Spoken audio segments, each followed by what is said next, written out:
I realised in an instant we can make brain surgery safer.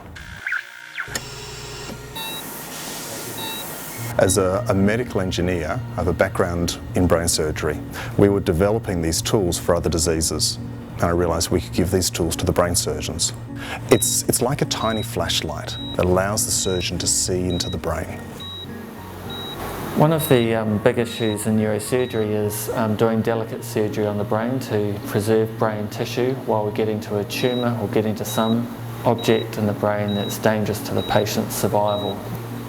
To have a tool that can see blood vessels as you proceed through the brain would open up new vistas of things that can be done with neurosurgery, things that we currently don't trust our own hands to do. The problem is, when you put a biopsy needle in someone's brain, if you hit a blood vessel, you can kill them. We've managed to make a tiny camera and fit it inside a brain biopsy needle. It's the size of a human hair and allows the surgeons to see blood vessels before they get damaged. And what's really exciting is the computer smarts behind that, so the computer can recognise the blood vessel and help the surgeon see. The early years here in the Hunter Valley were documented in George's diary, which gives a rich account of life as a colonial pioneer. This was a merciless place, with potential for disaster on all fronts. Snakes, drought, disease, and even bushrangers were ever present. Many of George's neighbours had been attacked and killed by bushrangers, so he built his house with iron shutters on the windows and doors.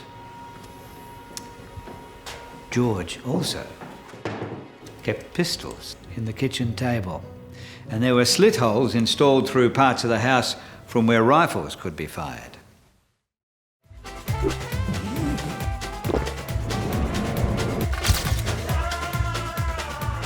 Oi, bem-vindo à Copa do Mundo aqui no Brasil. Hello guys, welcome to the World Cup in Brazil. We are here now in Rio de Janeiro. As you can see, all the fanatic fans.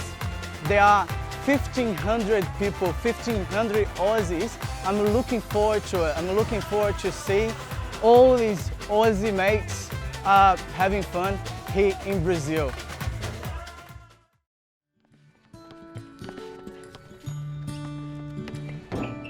I reckon my life is pretty good. It's not easy being 16. It could be worse. I know people who've got nothing. That'd be hard. I've got people around me who really care, and they're there if I need them. That's important.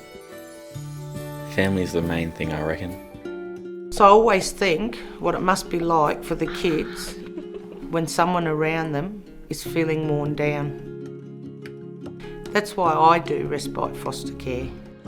Then of course raising children with special needs is even more delicate.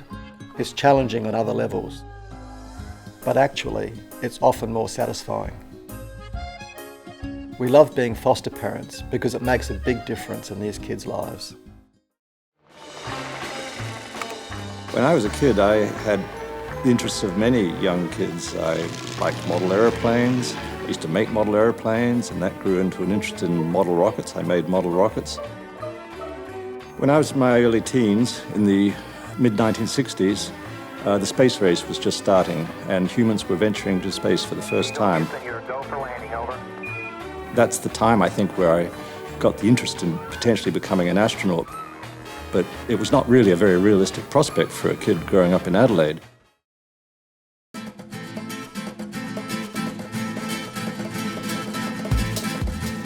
After moving to South Australia, myself and my business partner James Brown have been wanting to do a project for a couple of years now.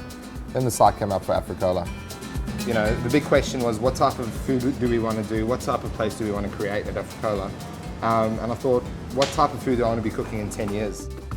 At Africola, we're militantly seasonal, and we wanted to marry that with a mental design and concept unlike anything anyone has ever seen, especially in Australia. Adelaide is one of the easiest cities to live in. I mean, you've got some of the best produce in the world in South Australia. You've got some of the best winemakers in the world in South Australia. And for it to be all very close together and closely connected, is really inspiring. So tonight I'm going to show you around Adelaide's East End. Now, for me it has some of the most diverse food and wine offerings in the city. And the bonus is, we're all around the corner from each other. First up, Hey Jupiter, a cafe owned by Alsatian Christophe and Kiwi Jackie, which in my opinion is the best cafe in town.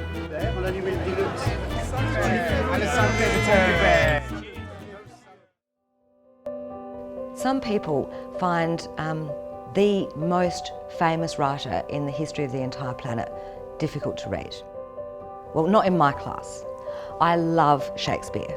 My passion, my absolute passion, is making Shakespeare's plays understandable to everybody. Or plot the way to do it, accuse some innocent and forswear myself, set deadly enmity between two friends, make poor men's cattle break their necks, set fire on barns and haystacks in the night, and bid the owners quench them with their tears.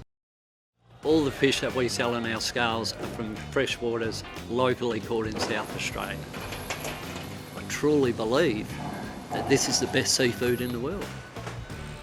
Comes to our market, the buyers purchase that, go straight back to their shop, processed and generally eaten within 24 hours of that fish being cooked. I believe South Australia has the best clean fish because our waters are kept so clean. It's well regulated, we have 2 Gulf systems. We've still got fish that we can catch.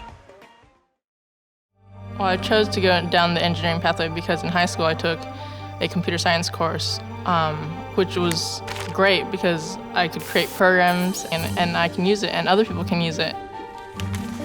So I was born in the States, raised in California, then went off to study a dual degree for computer and cognitive science, which is a computer science degree and a medicine degree. Went to New Zealand to study abroad to just try something different in a different country.